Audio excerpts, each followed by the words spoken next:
ليس من باب المقارنة بين المغرب والجزائر، لأنه لا يمكن مقارنة ما لا يقارن، لكن من باب كشف الاختلاف والتناقض بين بلدين جارين سنقف وإياكم على مكامن هذا الاختلاف وهذا التناقض. النجاح المغربي يقابله إفلاس جزائري، نظام الدولة هنا يقابله نظام اللا دولة هناك، روح البناء والتعاون وحسن الجوار هنا تصطدم بعقيدة العداء والعدوانية هناك. رؤية مستقبلية لتنمية البلاد والمنطقة ككل تقابلها رؤية ماضوية تنهل هناك من معين الحرب الباردة. لتفكيك هاتين الصورتين المتناقضتين نستضيف اليوم في فقرة ضيف المساء المحلل السياسي عبد الرحيم منار أسلمي، رئيس المركز الأطلسي للدراسات الاستراتيجية. سيد الرحيم، مرحبا بك. أهلا وسهلا بك وشكرا على الدعوة. سيدني، ماذا لو طلبنا منك تفكيكا لهذه الصورة المتناقضة؟ نبدأ التفكيك ونستعمل الحجج. أعود بك إلى بيان العمامرة في 24 غشت 2021 الذي قررت فيه الجزائر قطع العلاقات الدبلوماسية مع المغرب. البيان إذا لاحظت يعود إلى سنة 1963، بمعنى يعود 59 سنة إلى الوراء. 59 سنة هي الفرق بين المغرب والجزائر بكل موضوعية. لماذا؟ لأن المغرب اليوم يعد قوة إقليمية في شمال إفريقيا، في المنطقة المتوسطية داخل القارة.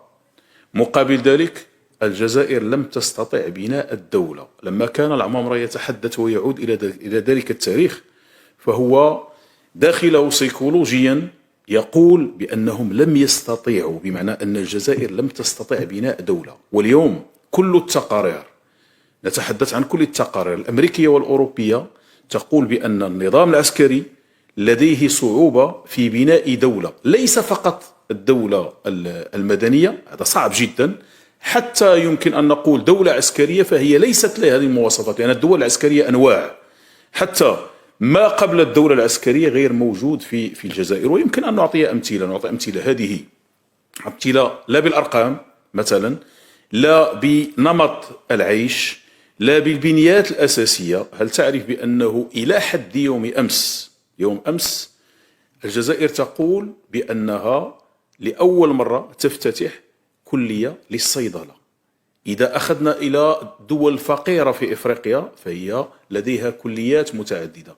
الجزائر ليس لديها طرق سيارة. هناك مثلا إذا هضرنا على المغرب 1800 كيلومتر اللي تبنات في مدة وجيزة، لم تستطع بناءها في نفس المدة لا إيطاليا ولا فرنسا. في الجزائر هناك ما يسمى بشريط الزفت، يسمونه بهذا عبارة الصحافة الجزائرية تسميه شريط الزفت. لاحظنا مثلا البنيات، أخذ الملاعب، تلاحظ بأنه في الجزائر ليس هناك ملاعب لكرة القدم، دون أن نتحدث عن الفنادق، دون أن نتحدث عن المطارات. مثلا مطار، لاحظ في المغرب مثلا هناك في السنة الماضية هذه السنة مطارات تصنف ضمن المطارات العالمية. نأخذ مثلا مراكش ونأخذ مطارات أخرى بدون أن نأخذ المطار الكبير. في الجزائر هناك مدة ديال 13 سنة وهم يقومون ببناء مطار في وهران، هو عبارة عن أسوار.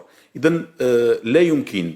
على مستوى مثلا الفلاحي تلاحظ بأنه لحد الآن منذ على الأقل هذه السنة التي سلطت فيها الأضواء على الجزائر، والمشكل فيه مشكل الغذاء قادم في كل دول العالم، مشكل البطاطس في الجزائر، مشكل الحليب، مشكل العدس، مشكل الدجاج، هذه الأمور كلها.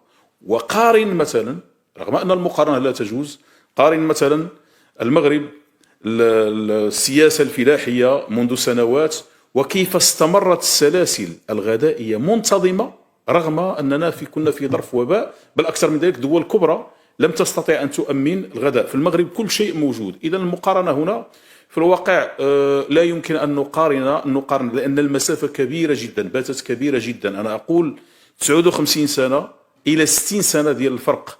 وأكثر من ذلك، أين توجد الصعوبة اليوم؟ الصعوبة التي يجب أن يفهم كل من يتابعنا، وهي أن النظام العسكري لديه صعوبة في بناء دولة الآن، بمعنى أن كل ما نشاهد محاولة تشتيت الأنظار نحو المغرب، يحاول بكل الوسائل مثلا خلق عدو داخلي وعدو خارجي، والعدو الخارجي دائما منذ 59 بالنسبة إليهم، قبل أن يكون هناك الذي نقول قبل أن يكون هناك استقلال للجزائر، كانت وضعت قواعد اللعبة بالنسبة وضعها أحد القيادات القديمة يقول دائما صنعوا عدو داخلي وعدو خارجي. العدو الخارجي هو المغرب، والعدو الداخلي يتغير، مرة الإسلاميين، مرة الألماك، الرشاد التي هي إسلاميين، بمعنى دائما يشتغلون بهذه. ولكن أين وقع الخلل لما نقارن؟ الخلل هو أنهم بنوا اللعبة السياسية على العداء مع المغرب ويدفعون الثمن اليوم. إذن صعب جدا أن نقارن، وليس هذا كلامنا فقط، كلام بمعنى أتحدث عن كل التقارير الدولية، بل أنه تقارير كثيرة تقول بقدر ما أن المغرب تحول إلى قوة إقليمية مؤثرة في محيطها، الجزائر تسير نحو الانهيار. والدليل على ذلك يمكن نعطيه آخر ما كتب، المجلة الفرنسية لو بوان تقول بأن الجزائر هي فوق فوهة بركان. نعم أستاذ، دائما في إطار هذه السياسة، يعني سياسة العداء، كيف تقرؤون هذا خطاب العداء الذي تردده الجزائر؟ هل هو يعني لتصريف عقيدة العداء تجاه المغرب، أم هو للاستهلاك الداخلي، أم هما معا؟ سؤال هنا يطرح: كيف سيحكم النظام العسكري الجزائري إذا لم يستطع أن يصرف العداء ويحاول أن يوجه الأنظار، مع أن الجزائريين يفهمون هذه المسألة، نحو عدو مفترض الذي هو المغرب، لن يستطيع أن يحكم الجزائريين. إذن لكي نفهم جيدا، هو استعمل ورقتين: ورقة العداء بمعنى أنه يحكم منذ البداية، باش نرجعوا منذ البداية، أنه يحكم الجزائريين عن طريق الورقة التي هي العداء للمغرب، ثم أضاف مسألة أخرى: لن يستطيع منافسة المغرب، فقام بصناعة كيان وهمي الذي هو البوليزاريو، بمعنى قام بهاتين المسألتين. لن يستطيع مثلا منافسة المغرب بدون مثلا هاتين الورقتين. ولكن الآن حتى مسألة، يعرفون جيدا النظام العسكري أنه من الصعب عليه أن ينافس المغرب، لهذا فهو تحول إلى أن كل ما يقع داخل الجزائر من فشل في بناء الدولة فهو يقول بأن المسؤولية هي المغرب. من الحماقة مثلا أن يأتي وزير أول منذ يومين، وزير أول الجزائر، ويقول بأن التقارير التي تصدر وتقول بأن الجزائر توجد في أدنى المراتب المسؤول عليها هو المغرب. هل المغرب معنى هذا أن المغرب هو يتحكم حتى في تقارير البنك الدولي، صندوق النقد الدولي، إلى غير ذلك؟ بل أكثر من ذلك، حلل معي خطابات القادة الجزائريين، ليس لهم ما يقولون للجزائريين، ليس هناك ما يمكن قوله. بالأمس مثلا، كيف تفسر هذه المسألة؟ بالأمس صباحا كان هناك وزير الفلاحة الذي سيعفى مساء، هو يتحدث عن استراتيجية، ولكن ما هي الاستراتيجية الفلاحية؟ أنبوب فوق الأرض مغلف بالبلاستيك، ويتحدث مع الجزائر ويقول بأن هذه هي الاستراتيجية التي سنصدر بها إلى إفريقيا. هل هناك عاقل يمكن أن يؤمن بهذا الخطاب؟ أعتقد بأنهم فجروا الأزمة ضد المغرب، فكل دول العالم وكل وسائل الإعلام أصبحت تعرف جيدا ما يوجد داخل هذه الدولة بين مزدوجتين التي لديها صعوبات في بناء دولة. لن نتحدث فقط عن بناء الدولة المدنية لأنه يبدو بأنه صعب جدا، ولكن حتى مقومات لكي لا نقوم مثلا بالمقارنة داخل الدول العسكرية. هناك أنواع، هذه دولة عسكرية، ولكن الصنف الأخير في الدول العسكرية. مثال هنا، لما نقول بأن الجزائر هي دولة عسكرية، ولكن من الصنف الذي فيه الجيش غير قادر مثلا على القيام بمجموعة من التدخلات داخل المجتمع، مثلا إذا وقعت فيضانات، أو إذا كانت هناك كوارث، أو إذا مثلا بناء، نعرف بأن الجيوش في دول العالم تقوم أحيانا بالبناء، أو إذا وقع هناك مثلا مشكل إضراب على مستوى السكك الحديدية هو يقوم. هذه المسألة غير موجودة لدى حتى الجيش، بمعنى صنف معين من الدول العسكرية الرديئة جدا. نعم أستاذ، يعني لا يمكن اعتبار هذا الخطاب المضوي والعدائي بمثابة تجسيد ربما للإفلاس الاقتصادي والسياسي وحتى الاجتماعي للنظام العسكري في الجزائر. الإفلاس هو واضح. دائما سأعود معك إلى بيان العمامرة، وكأن لما كان العمامرة يتلو بيان قطع العلاقة الدبلوماسية، وكأنه في كل مرحلة كان هناك وقائد من الجزائر يكتب كل مرحلة يكتب جزء، وفي نهاية المطاف يقولون بهذه العبارة مثلا أنهم فشلوا في بناء دولة. لماذا؟ لأن السبب هو المغرب. اقتصاديا لا يمكن أن نتحدث، اقتصاديا يمكن أن نذهب إلى المؤشرات على مستوى النمو، على مستوى البنية التحتية، على مستوى الفلاحة، على مستوى الصيد البحري. هذه الأمور كلها غير موجودة لدى الجارة الجزائر. مثلا تعرف بأن الجزائر عاشت خلال تقريبا المدة الأخيرة كلها عطش. السبب هو خلل في تدبير المياه، حتى تحلية المياه من البحر فشلوا فيها. وربما يوم أمس كان هناك برنامج يسلط الأضواء على ظاهرة: في كل بيت هناك صهريج للماء، بمعنى بات الجزائريون في أزمة مياه، رغم أن هذه شمال إفريقيا فيه تساقط في غيرها. مسألة أخرى: هل تعرف عدد الذين تلقحوا في الجزائر؟ لا يتجاوز 3%، وهم يقلدون المغرب. يأتي مسؤول ويقول يجب أن نذهب إلى الجرعة الثالثة. هل استفاد الجزائريون من الجرعة الأولى أو الثانية حتى نذهب إلى الثالثة؟ يعني أنهم الآن هم ظاهرة سيكولوجية مضطربة، كل ما يقوله المغرب يريدون تقليده. ولكن الخطير في الأمر وهو مسألة ترويج الكذب على الرأي العام الجزائري الذي بات يفهم هذه المسألة. ويجب أن نتابع ما يجري على شبكات التواصل. اليوم الجزائريون باتوا يردون على قيادتهم بالمغرب، بمعنى يقولون لهم يجب أن تنتبهوا، يجب أن تقارنوا. المغرب تقدم كثيرا وأنتم لم يعد هناك مجال لكي تصلوا إلى ما وصل إليه المغرب. لهذا لما نذكر تقريرين، على الأقل تقريرين أوروبيين، التقرير الذي قدم إلى السلطات الألمانية والتقرير الذي قدم إلى السلطات الإسبانية، الذي ينبه الأوروبيين بأن المغرب يصعد بسرعة، تحول إلى قوة إقليمية، ولم يعد هناك توازن مع جيرانه. يتحدثون عن الجزائر بالخصوص، ولا يريدون أن يقولوا بعبارة واضحة قالها الأمريكيون بأن الجزائر تعيش إفلاس. يعني نتحدث عن إفلاس واضح، وكل أمور هي تجري أمامنا، ويكفي أن نتابع مثلا ما يقدمه الإعلام الجزائري. هل هناك دولة لا زالت إلى حد الآن تتحدث عن ماذا؟ ليس لديها مثلا، حتى نتحدث عن التاريخ، ليس لهم تاريخ، لأن المغرب هو دولة أمة، ولما نقول دولة أمة هناك تاريخ. هؤلاء بدون تاريخ أنشأتهم فرنسا بمرسوم، لسنا نحن من يقول هذا. الآن هم يبحثون عن تاريخ، ولاحظ معي التضارب. مرة يقولون 1.5 مليون شهيد، مرة يقولون 2 مليون، الآن وصلوا إلى 5,630,000. بالأمس سمعت وزير يسمى وزير للمجاهدين يقول بأن هناك أكثر، كل يوم يكتشفون، وقد نصل إلى 40 مليون. هذا إشكال كبير جدا، مع التمييز ما بين القيادة وما بين الشعب. دائما نميز، لأن الشعب هناك الكثير من المشترك، ولكن القيادة هي التي اختارت هذا المنحى الذي ذهب بالبلاد الجزائرية إلى الإفلاس.